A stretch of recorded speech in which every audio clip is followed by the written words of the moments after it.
नमस्कार सर्वांना. श्री स्वामी समर्थ. 15 एप्रिल 2026मध्ये महाराजांची पुण्यतिथी आहे. तर 9 ते 15 तारखेपर्यंत 7 दिवसाचा सप्ताह केंद्रामध्ये असतो. केंद्रामध्ये सर्व प्रकारचे पारायणाची सेवा म्हणाव किंवा मग याग असतात. तिथे आपण नाही जाऊ शकत तर आपल्या घरी तरी आपण कुठली तरी सेवा आपण केली पाहिजे. आपल्या हातून सेवा घडणं हे खूप मोठं पुण्य आहे आणि ते महाराज करून घेतील. फक्त इच्छा ठेवा आणि वेळ काढा. वेळ हा कोणाकडेही नसतो, पण तो काढावा लागतो. आपण देवाला दिलेला वेळ हा देव आपल्याला कुठल्याही संकटात आपल्या मागे पाठीशी उभे असतात. त्यामुळे आपण गुरुचरित्र पारायण तर एकदा नक्की करून बघा. त्याची अनुभूती काय आहे ते पारायण केल्यावरच कळते. फक्त मन साफ आणि मनभावे केलेली सेवा महाराजांपर्यंत नक्कीच पोहोचते. आपण 9 तारखेपासून जी गुरुचरित्र पारायण जे करणार आहोत त्यामध्ये त्याची पूजा मांडणी कशी करायची हे जर माहिती नसेल तर शेवटपर्यंत व्हिडिओ नक्की बघा. गणपतीची स्थापना सुरुवात पहिले करून घ्यायची आहे.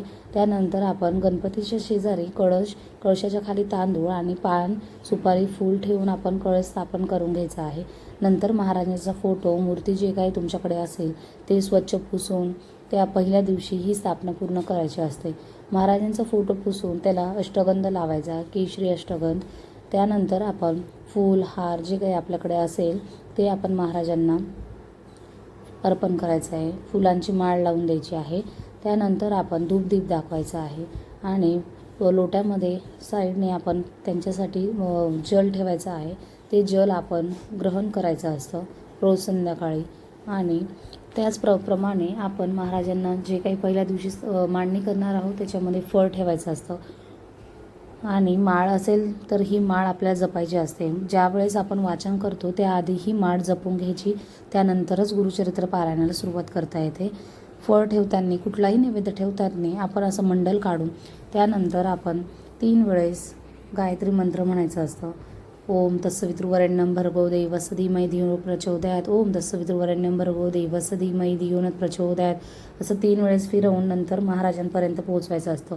ओम प्राणाय स्वाहा, ओम अपनाय स्वाहा, ओम सामानाय स्वाहा, ओम उदनाय स्वाहा, ओम व्यानाय स्वाहा असं म्हणत आपण ते फूल जे आहे ते महाराजांच्या तिथे ठेवायचं आहे. नंतर तुमच्याकडे शंख असेल, घंटा असेल तर ते तुमच्या सोयीप्रमाणे, इच्छेप्रमाणे ठेवा. मला आवडतं म्हणून मी ही पण ठेवते. नंतर धूप दीप ओवाळा आणि असं प्रसन्न आपलं त्या दिवशीचं वातावरण करायचं आहे. सकाळी लवकर उठून स्नान करून ह्या मांडणी करायची असते. पहिल्या दिवशी प्रत्येक गोष्ट करताना थोडंसं अवघड वाटते, पण नंतर हे सगळं सोपं वाटायला लागतं. त्यानंतर गुरुचरित्र पोथी आपण अशी याच्या स्टँडवरती ठेवून नंतर रांगोळी काढायची आहे आणि पाटाभोवती रांगोळी काढून मग दिवा लावायचा आहे. हा दिवा आपण 7 दिवस अखंड तेल टाकण्याचा प्रयत्न करायचा आणि अशा प्रकारे ही पूजा गुरुचरित्र पारायणाची पूर्ण मांडणी मी तुमच्यापर्यंत पोहोचवली आहे, दाखवण्याचा प्रयत्न केला आहे. आणि पहिले माळ जपून नंतर गणपती अथर्व शीर्ष म्हणून गुरुचरित्राचा पहिला अध्याय सुरू करायचा.